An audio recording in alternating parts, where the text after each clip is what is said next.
Skewness is defined as lack of symmetry. Symmetry means the distribution is identical on the both sides of the mean. If the distribution is symmetrical on the both sides of mean, we call such distribution as symmetric distribution or a bell-shaped distribution.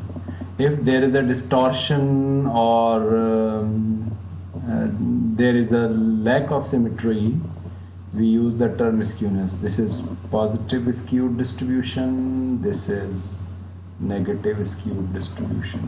So mainly there are the three versions: the zero skewness, the positive skewness, the negative skewness. One example that we are going to cover here, in this example we want to compute the magnitude of skewness. The magnitude of skewness is known as the coefficient of skewness. Coefficient of skewness can be determined with the help of the mean, the standard deviation, the median, the descriptive measures. With the help of descriptive measures, we can calculate the magnitude of the distribution or the magnitude of the skewness. Absence of skewness makes a distribution symmetrical. It means the two contrast terms are symmetrical and asymmetrical. Asymmetrical is a term which is used for skewed distribution, or opposite of the term bell shape is asymmetrical distribution.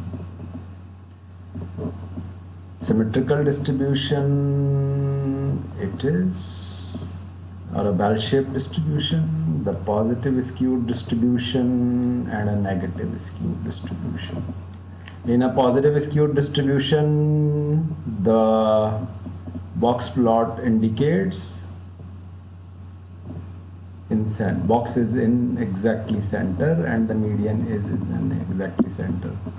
The both whiskers are equal in magnitude, the left whisker as well as the right whisker, and the median is in center. But in contrast, if we have a distribution in which the box is on the right side, on the left side, sorry, and the right whisker is longer, and we have the distribution which is right skewed distribution.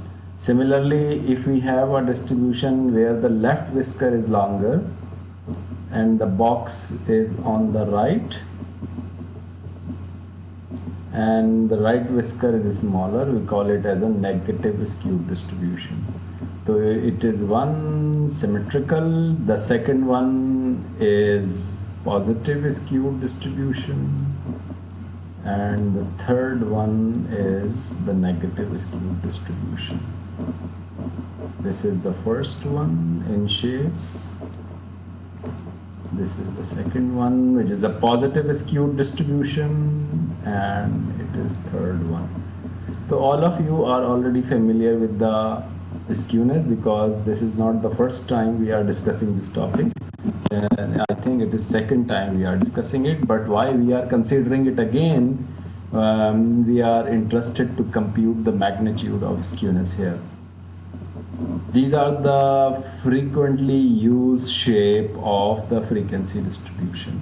The A is exactly bell-shaped, is another name of this distribution is normal distribution. It has the center in exactly mid here. This is the center, and the mean, median, and mode three distributions are identical. This is symmetrical but not normal. This is symmetrical but not normal. It is uniform. This is a very important distribution which is known as a uniform distribution. The mean is here and the mean is here. In all of these three distributions, the mean is in exactly center and the mean median, in this case the mean median mode are exactly identical. Now other distributions are reverse J-shaped, This is J-shaped, or we can call it as an exponential decay. This is called is a exponential growth function. Exponential growth. One of the example of the exponential growth function is compound interest function. Compound interest increasing very sharply and goes up, and half-life of substances. Okay, half-life of substances, radioactive substances. The half-life of radioactive substances can be modeled by using a reverse J-shape or exponential decay function. This is a right skewed distribution. It has one mode. This is a right skewed, left skewed distribution. It has one mode. It has one mode. It has one mode, but this distribution doesn't have any mode. No mode. We can use the term mode does not exist. No mode.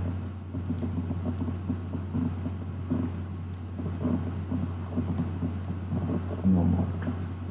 This is unimodal because we have one mode. This is unimodal because it has one mode.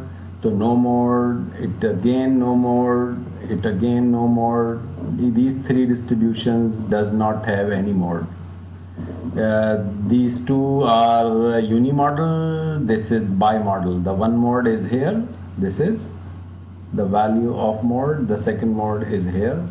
This is called bimodal, and it is a tri or tetramodal. Trimodal you can call it as. Multimodal is the general term, but it has three modes. One is here, the second is here, and the third is here.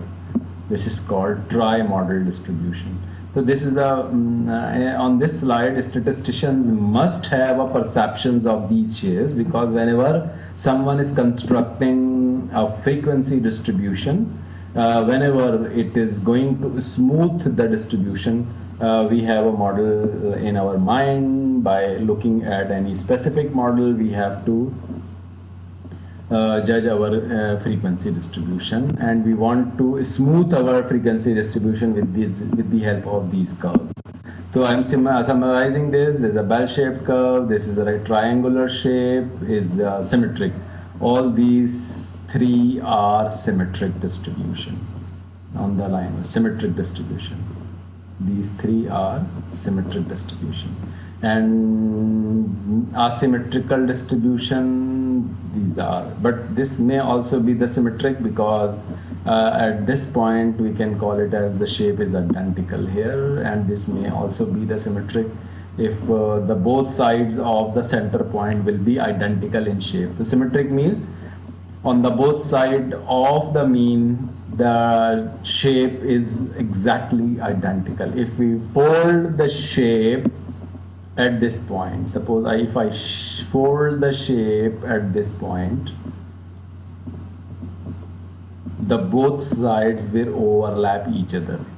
So that is the definition of symmetric distribution.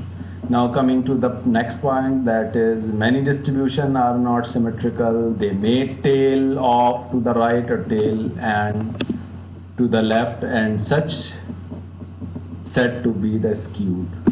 One measure absolute skewness, measure of absolute skewness. Measure of absolute skewness means measure of central tendency, measure of dispersion, and the measure of skewness.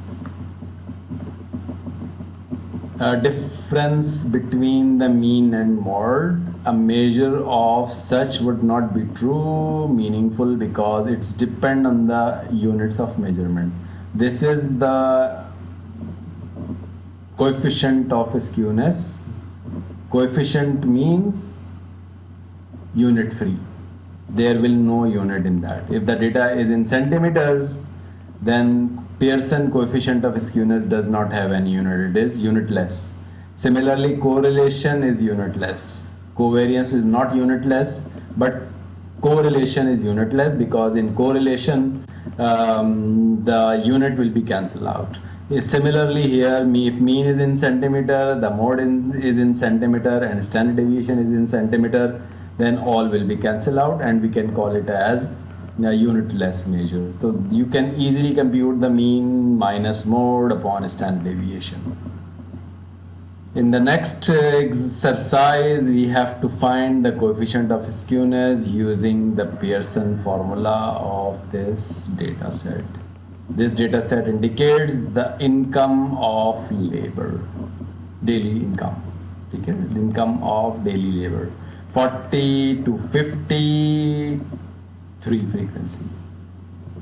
Suppose it is 40,000 in, suppose it is in 1,000. 40,000, not 40,000 because it is daily income. We can say that it is 400 to 500. Suppose it is 400 to 500, there are the 3 participants or the 3 labor we have. 500 to 600 per day income, there are the 5 labors. 600 to 700 labors, there are 10 labors, and so on. How the X are computed? These are the midpoints or the class marks. The class marks are basically the midpoints. The class marks will be computed by just computing the midpoints of these intervals, class marks.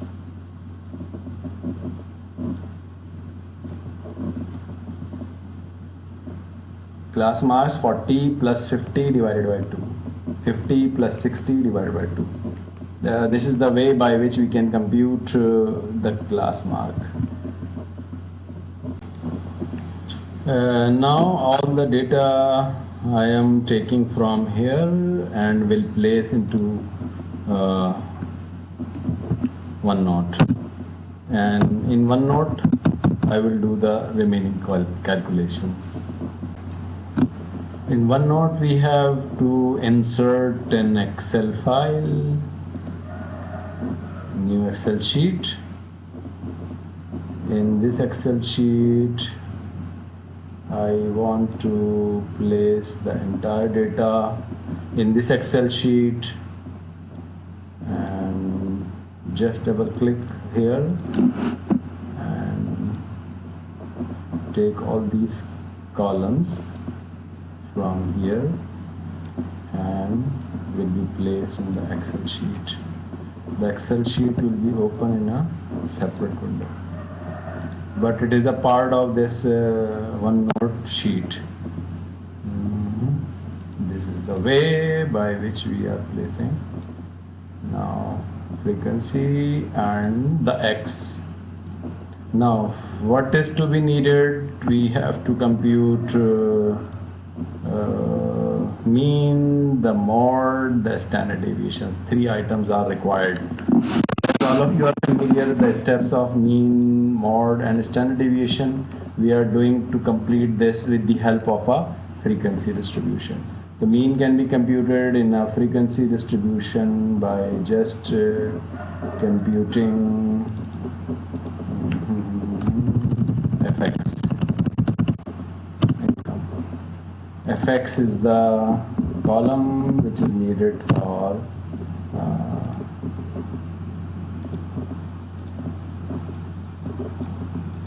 and similarly the formatting is necessary and I want to reformat it. And these are to be formatted according to this. I need how many column I need? I am just constructing. This is equal to f times x. This is f. This is x. F times x. The formula is 135, and then take it in the cells below that. Total is to be computed. The auto sum function is helpful for computing the total. Total is here, but I think so. Okay, this fine. Now for variance we need fx square, because I will use the computational formula for variance. So we need fx square, and there is superscript. This is a superscript font. Superscript. Okay. Now fx square means either fx can be multiplied by x. That will becomes the fx square, or the another way is compute the value of x square and then multiply it by 3. Both options are true. So I am using to calculate fx multiply by another time x. So now this becomes x square and f is not in the square form. Now copy and paste. You have to extend the width of the column because the numbers are big. Now auto sum, with the help of auto sum, you have to calculate the total. Now variance can easily be calculated with the help of these totals. Now for median, what are the other measures required? Mean and mode. Mean can be computed by fx. Mode, for mode we need cumulative frequency and the class boundary. These two items are required for mode, cumulative frequency and the class boundary. Cumulative frequency can be computed by is equal to 3. First frequency will be copied here. This is 3, and I'm just writing as a single number here, but next time I am using a formula. Formula is what? Sum of this and this. The sum of these two numbers will be computed here. The sum of these numbers can be calculated as f3 plus this. This is. Now you can check the formula. This number 3 and 5 will be added. You have 8, and then if I copy this formula in the cells below that, you will have the frequency, and you should verify the sum of all frequency and the last column of the cumulative frequency must be identical. The next column is class boundaries. Class boundaries can be obtained. These are the class boundaries because the upper limit of first group and the lower limit of second group, these are identical. If these are identical, there is no need to construct the class boundary. It is itself a class boundary. So I have to delete all of these columns because these are not required in this problem. These are because it's itself income have a class boundary. Now formula of mean, the formula of median, and the formula of variance.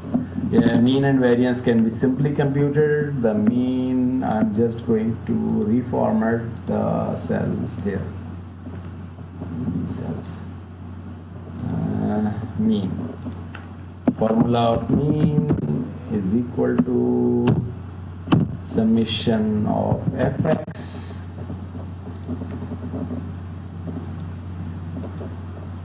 summation fx divided by summation f, or we can write down it as summation fx divided by n. Capital N can be representing by summation f. Both versions you can use. And the value is 2485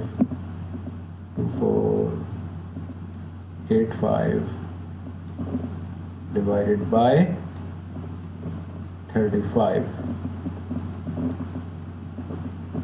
In this cell I am computing the mean is equal to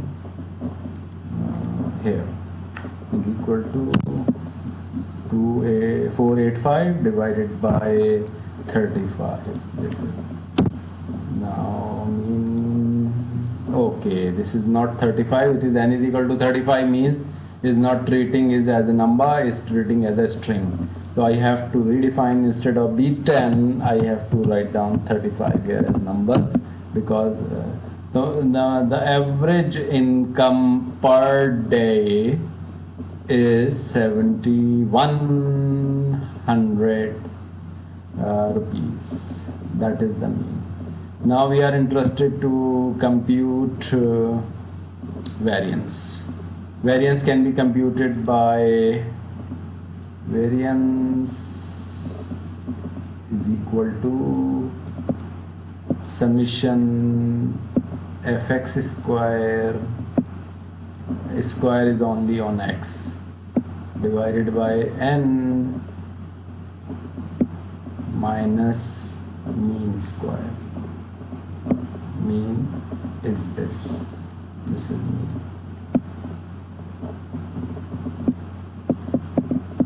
This is equal to, and summation fx square is equal to summation fx square this divided by 35 minus 71 square. 71 square. This is the value of variance. I can reformat the value of variance with the help of format printer. This is 229.71, and the value of standard deviation, because I am not interested in variance, I am interested in standard deviation, will be the square root of 229.7. And this is equal to, with the help of the square root function in Excel, we have this is equal to SQRT square root, or square root of what? Square root of this number.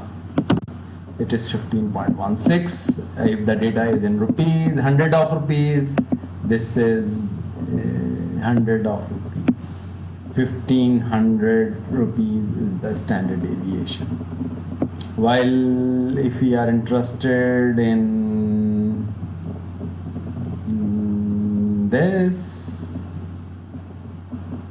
variance, the unit will becomes the rupees square. I am writing the unit of variance here, rupees, hundreds of rupees square. It is not in directly in rupees, it is 100 of rupees. So it is hundreds of rupees square, and it is in rupees, hundreds of rupees. This is again in 100 of rupees. 100 of rupees. Now formatting, this is formatted according,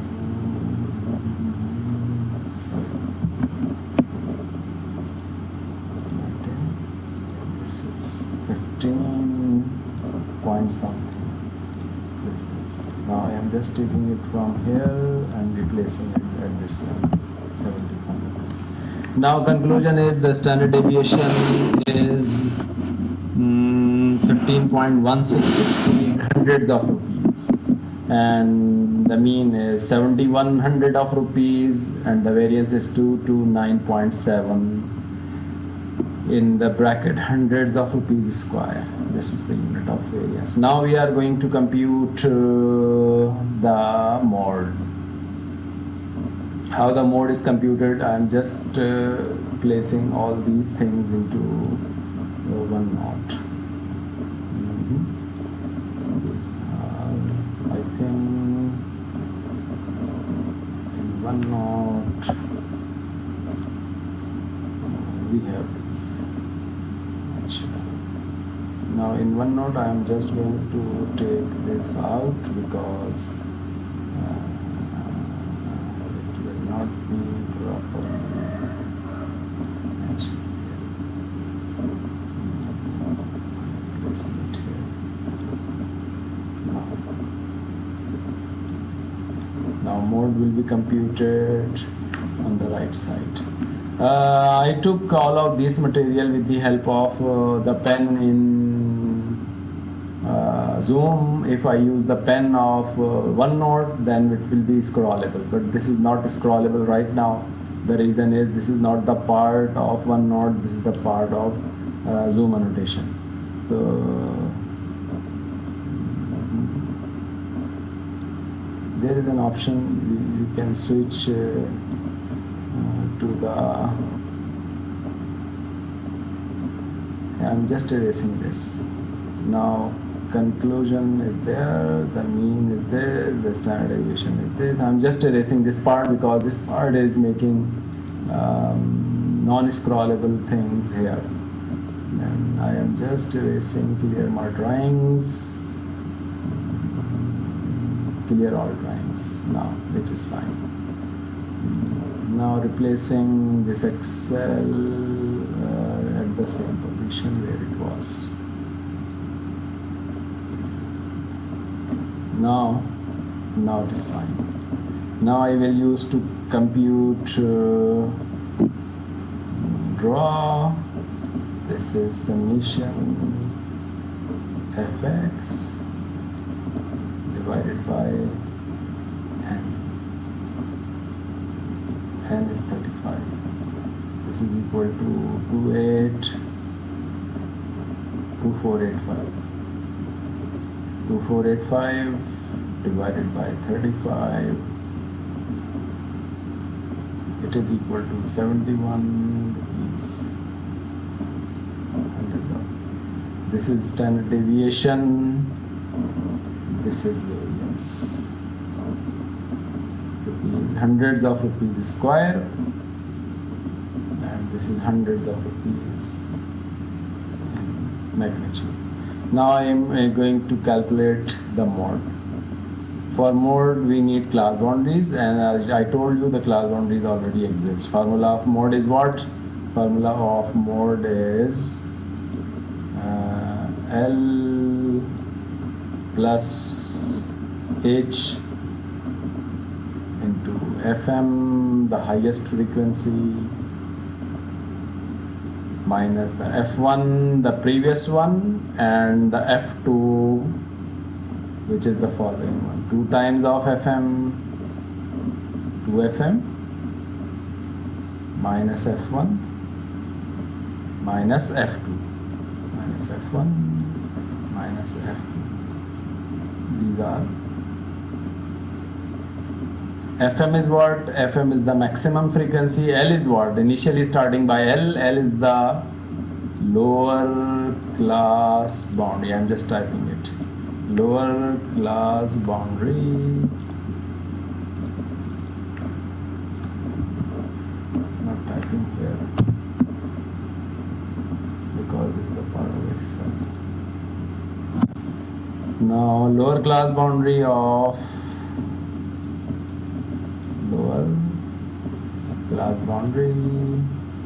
model group.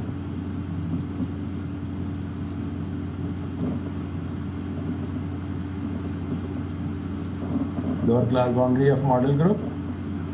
Model group is the group corresponding to the highest frequency.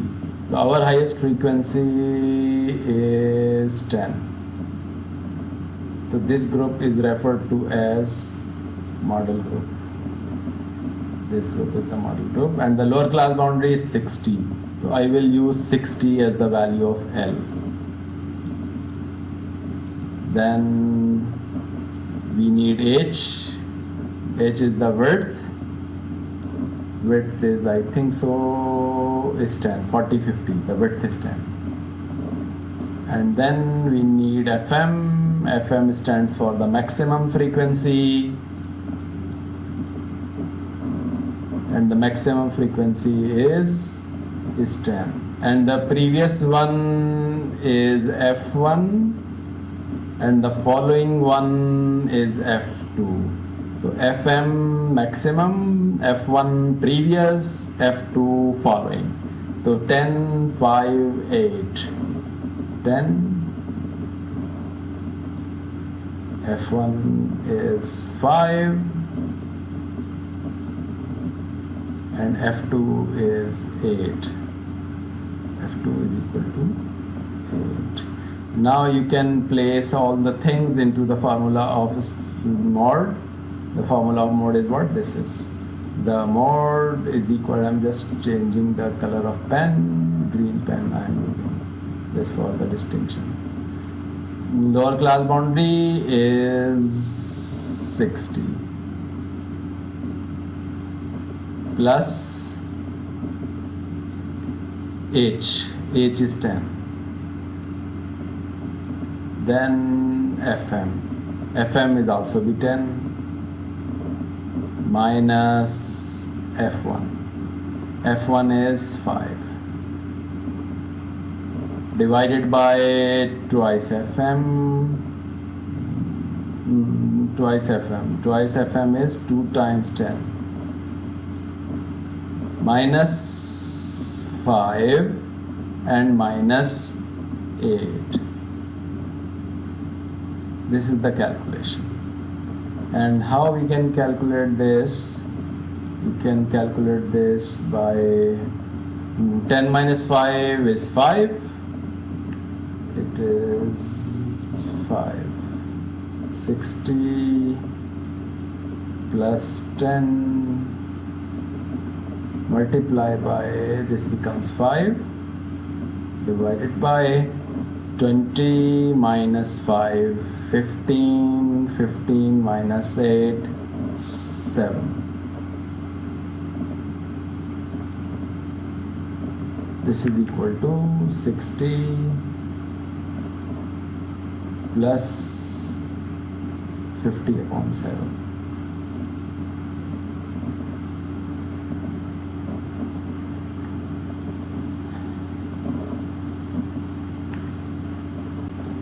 This is equal to 60 plus 50 upon 7.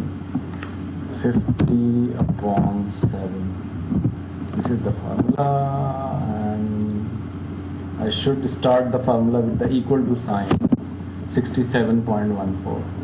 It is 67.14. 67.14 is the value of mole. Now, according to the formula of coefficient of skewness, mean minus mode upon standard deviation, this can be computed here. Coefficient of skewness.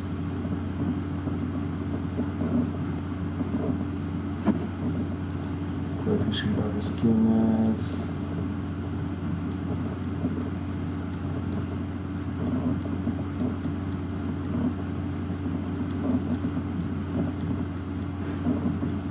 Mean minus mode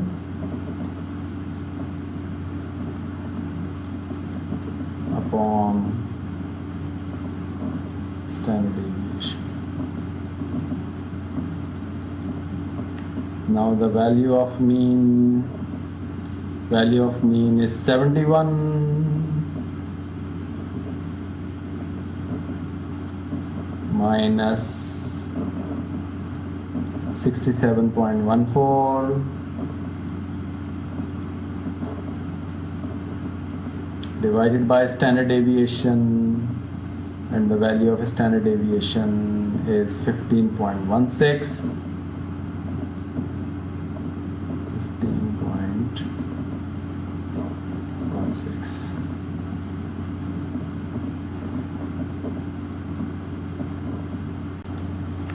Coefficient of skewness is equal to, and the values are what?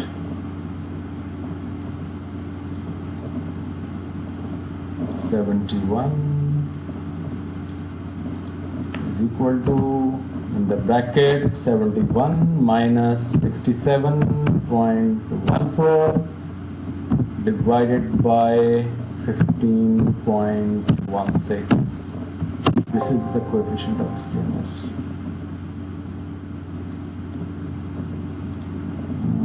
This is divided by, not multiplied by. 0.25 is the skewness, coefficient of skewness. 0.25 is indicating what is a positive skewness. 0.25 is indicating that it is a positive skewness, and you can see it here. This is coefficient of skewness. This is coefficient of skewness. 0.25, if it is 0, then we have a bell-shaped. This 0.25 is indicating that we have a slightly positive skewed distribution. So the 0, if it is 0, then we have a bell-shaped. If it is positive, if mean is smaller than mode, if mean is smaller than mode, we have a negative numerator.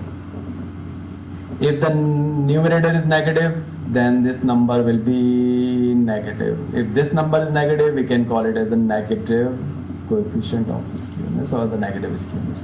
So negative skewness, positive skewness, zero skewness totally depend on the magnitude of coefficient of skewness. If the coefficient of skewness is zero, we have a bell shaped. If coefficient of skewness is a very big number with the positive side, we have a strong positive skewness. If the coefficient of skewness is negative with the strong side, then we can call it as negative skewness. Coefficient of skewness does not have any unit, is a unit-free measure, because whenever we have the term coefficients, it is unit-free. That's all for this calculation.